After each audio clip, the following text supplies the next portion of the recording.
A few years ago, I did an aircrew survival training course with the Army, where we learned everything you would need to know to live in the woods for an extended period of time if you downed your aircraft. The course covered everything from wild edibles to signaling overhead aircraft for help. The final test was one of the most challenging and terrifying experiences of my life. We were to hike 10 miles into the woods, find a clearing, and set up camp. Sounds easy, right? With nothing but a combat knife, field ration, and a very basic med kit. We were told by our instructor that due to an incident last year with somebody succumbing to the tolls of being alone in the woods, a combination of loneliness, boredom, and the thought that you aren't going to be rescued can drive even the most confident outdoorsman mad, that we were to remove our belts and leave them at base. We drove in a 3-ton up a logging road to our location. We were each given a specific grid location, each at least 5 miles away from any other person. We were given instruction to hike to our location. Mine was almost an 8-mile hike through densely wooded marshland, and radio if we reached our location. I had to change my location because my grid left me in a pond. I camped on the shore instead, for obvious reasons. I got my bearings, planned out what I was going to do for shelter, and settled in for my 5-night stay there, completely on my own. I decided, since the weather was good and I wasn't planning on staying there for too long, that I'd opt for minimal shelter and focus more on food and water collection. Water wasn't hard to find. There was a stream just outside of my camp. I put all of my effort that first day into setting traps to catch small game, pitfalls, rabbit snares, and deadfall traps. I thought if I'm going to set traps, I may as well set something to catch me a deer. I crafted a swing spike. Essentially, I bent a strong tree branch back and attached several sharp spears to it, connected to a tripwire system. I was very proud with my work. It would have definitely taken down a medium-sized deer. Everything was pretty uneventful the first few nights, aside from wolves howling in the distance. It was quiet. For the first time in my life, I heard nothing but the sound of the woods. It was surreal. On the third night, I heard the swing trap go off. It made a hell of a noise when it hit the tree beside it, which was discouraging, meaning it didn't hit its target. I woke that morning late in the day. The sun was already high in the sky. First thing on my mind was to check my small game traps. I hadn't had anything to eat since the second night, and the only thing on my belly was water. I went to reset the swing trap and saw something strange. There was blood on one of the spears. The wound must have been deep. The blood covered the first 2 inches of the spear. I noticed something strange near the trap. What looked like a man's bare footprint. I hadn't taken my boots off outside the shelter, and there's nobody around for miles. I get a little uneasy knowing that someone is around and wounded. What was weird is there was no trail of blood to follow, especially with a wound of that size. The trap would have hit him square in the hip. I decided to return back to my camp and snack on some nearby cucumber leaf, a local plant that grows in the Canadian Maritimes. It's a broad-leafed plant that tastes like cucumber and berries. Suddenly, a wave of guilt washes over me. I may have killed an innocent wanderer or some weird hermit living on these woods, but I was given very strict instruction not to go more than 200 feet outside my grid bubble. I decided to radio in the incident to command. They told me somebody would look into it. 15 minutes later, I hear a chopper circle overhead for about 5 minutes, land about a mile away and leave quickly. Must have been an air ambulance to pick up my victim or something. The fourth night was strangely quiet. No bugs humming, no wolves in the distance, no wind, nothing. It was the closest thing to silence I've ever heard. Out of nowhere, every hair on my body stand on end, as if the air around me had been electrically charged. I felt like I was being watched. Not just that uneasy feeling you get when you're alone in the woods. I knew I was being watched. A quick gust of wind blew over my shelter. The air was freezing cold. I could see my breath. The deer trap goes off again. It doesn't hit the tree this time. I'm scared stiff. I'm not leaving this shelter to investigate. Suddenly something breaks the silence. A cough unlike anything I've heard a person make before. It was almost mechanical, almost like the voice of someone with the electronic voice box. It was rhythmic. One cough every 2 seconds or so.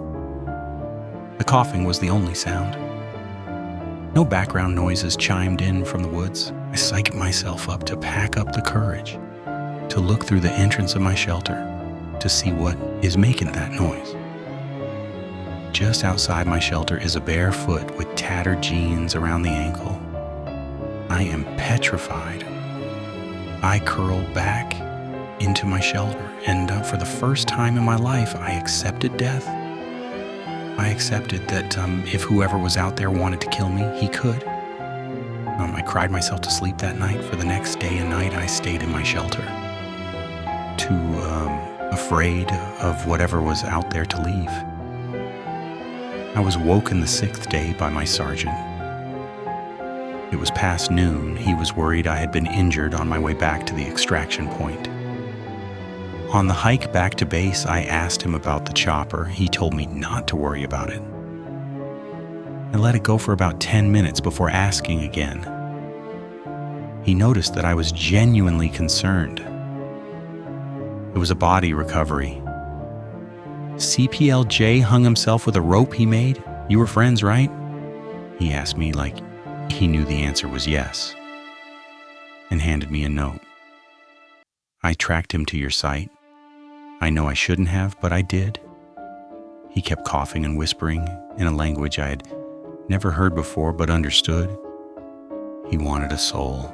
He told me to do this to save you. The man with black eyes wanted you.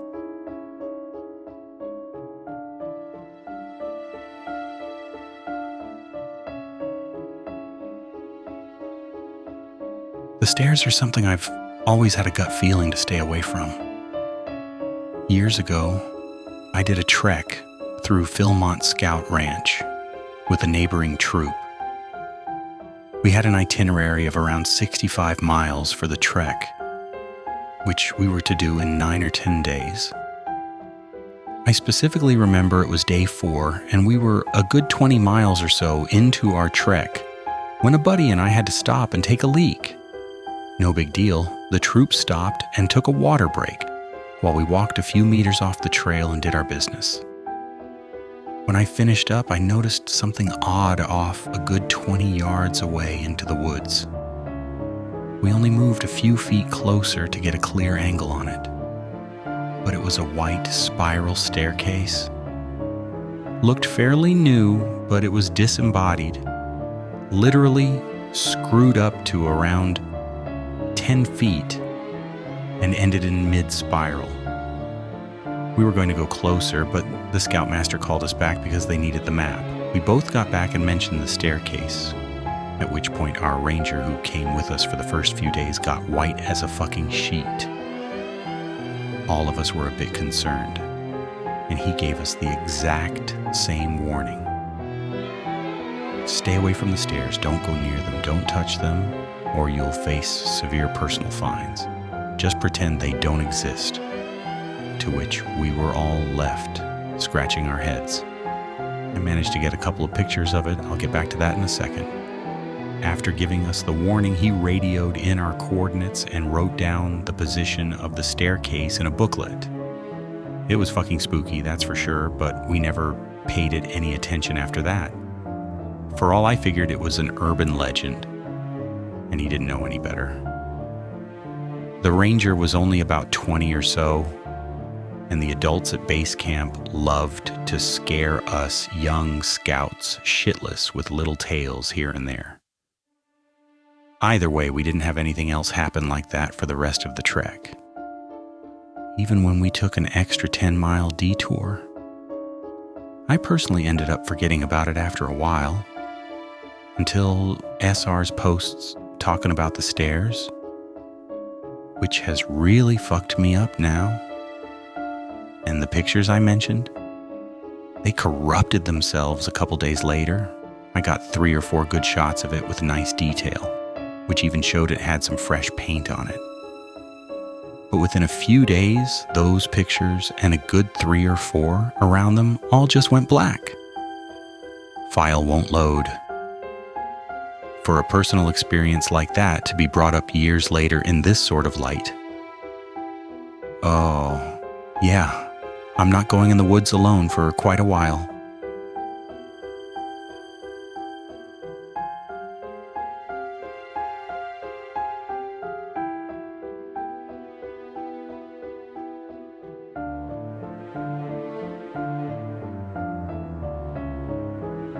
I grew up in a densely forested rural area in central Virginia, and like most kids my age, 10 at the time of this story, I spent a lot of time playing in and around the woods. My best friend and I had found a creek one day while exploring different deer trails through the woods. This creek we happened on was a very rare find and the perfect spot for us to play. It was wide and deep enough to swim around in and had nice, soft, mossy banks on either side to rest on after we had tired ourselves out. The water was cool and clear, no copperheads and no mosquitoes because the water was constantly running. We were psyched. After a few hours of swimming, we had to walk back home for lunch, but made plans to pack lunch the next day so we could have a picnic on the creek banks and spend the whole day there. The next morning, we set out for the woods at around 1 p.m., planning to have the picnic first and swim after. We entered at the same spot we had the previous day and followed what we thought was the same deer trail. It was not. At the point where we should have found the creek, we walked into a small clearing that was covered in huge, thick ferns. We had definitely never walked past this before. So, being both hungry and tired of walking, we decided to eat in the clearing. We laughed and played around there for a while, spitting watermelon seeds at each other from our lunch. It was an absolute blast, and we were both in wonderful giddy moods. That all changed, however, as soon as we packed up and set back out to find the creek. As we walked on, the woods started to feel darker and colder. We got skittish, and I noticed my friend kept whipping her head around to look behind us. After about a half hour of walking, we came up on what looked like an entire overgrown bathroom. Sink, toilet, and bathtub all sitting arranged together and covered in ivy. It's pretty common to find weird shit like this in the middle of the woods. So we just walked on and made jokes to lighten the mood, calling it Bigfoot's bathroom. After another hour of walking and not seeing anything we recognized, we started to panic. Instead of trying to reach the creek, we were now just trying to find our way back home, or out of the woods at least. I told her we should follow the sun and eventually we would come up on a road or someone's property where we could find help. She insisted on another way and we began yelling at each other out of fear and, let's be honest, little girl bossiness. I told her if she thought she was so right, she should just go her way and we would see who got out first, so we split up. Now, as an adult, I fully acknowledge I was being a stubborn brat and also an idiot. worst possible thing we could have done. Not 10 minutes after splitting up, I began to hear someone walking maybe 100 feet behind me. Thinking it was my friend deciding to go my way after all, I slow down so she can catch up to me. Instead, whatever it was matched my pace. I slow down, it slows down. I stop, it stops. This went on for hours. The whole time I was going back and forth on whether or not it was in my head or there was really something following me. I picked up a big stick, swung it a few times to make sure it was sturdy if I had to hit someone, and trucked on. As it began to get dark, I came up on something that made my heart sink into my stomach. It was Bigfoot's bathroom. I had just walked in a huge circle for hours, despite being 100% sure I was following the setting sun west the entire time. Confused and frustrated, I sat down on a log and just screamed my little heart out while smacking my whoop-pass stick repeatedly into the ground. As I tried to collect myself, I heard the footsteps again walking up on me from behind. I called out my friend's name as loud as I could. No answer. Then, after a short pause, the steps began to run towards me. I jumped up and booked it fast as I could in the opposite direction. Now, this is the truly horrifying part, which I typically omit while telling people this story. As I was sprinting through the darkening woods, I began to hear what I thought were church bells. I looked up to see the darkest, deepest cloud I've even seen in my life. In the middle, it was so black it was like looking into the night sky, and the dark gray around it seemed to be swirling. It gave me a horrible feeling to look at, almost like the nausea you get when looking through binoculars too long. What sickened me further is that I realized the sound of the bells was coming through the hole in the cloud. They were deafeningly loud, really booming out of this thing. When I realized this, I stopped dead in my tracks. I felt a sense of absolute and overwhelming dread that has gone unmatched in all my 24 years on this planet. Something in my head began screaming that if I didn't run away from whatever the hell that cloud was, no one would ever see me again. I would be gone. I did not want to run toward the thing chasing behind me either, though, so I made a sharp right and took off away from both. It was now completely dark and I was running blind through the woods, smacking through branches, wheezing, and tripping every few feet for what seemed like another hour, until I smacked into something low and flew over it, hitting the ground so hard all the air in my lungs was knocked out of me. As I lay there trying to recover, I realized I couldn't hear the bells anymore. Then my eyes adjusted more to the dark and I realized what had just made me go ass over teeth was an old fence. Grabbing hold of it, I prayed it would lead me to a farm, and sure enough, it did. I walked up over a hill about a mile to the back of the farmhouse, explained what had happened, and the farmer graciously gave me a ride back home. I was covered head to toe in scrapes, oozing blood, and more exhausted than I had ever been in my life. But I was finally safe. It was past 9 p.m. when I finally walked through my front door. My friend had gotten back shortly after we split and figured I had as well, so hadn't told anybody I was lost. And my family just figured I was still out after dark, which wasn't uncommon for me. They were shocked when I walked in, beat up and crying. Nobody had been looking for me at all. To this day, I wonder how long they would have waited to come find me if I hadn't been lucky enough to find the fence, and if it would have been too late. Now remember, keep your lights on and your doors locked. Then subscribe for more horrifying true stories.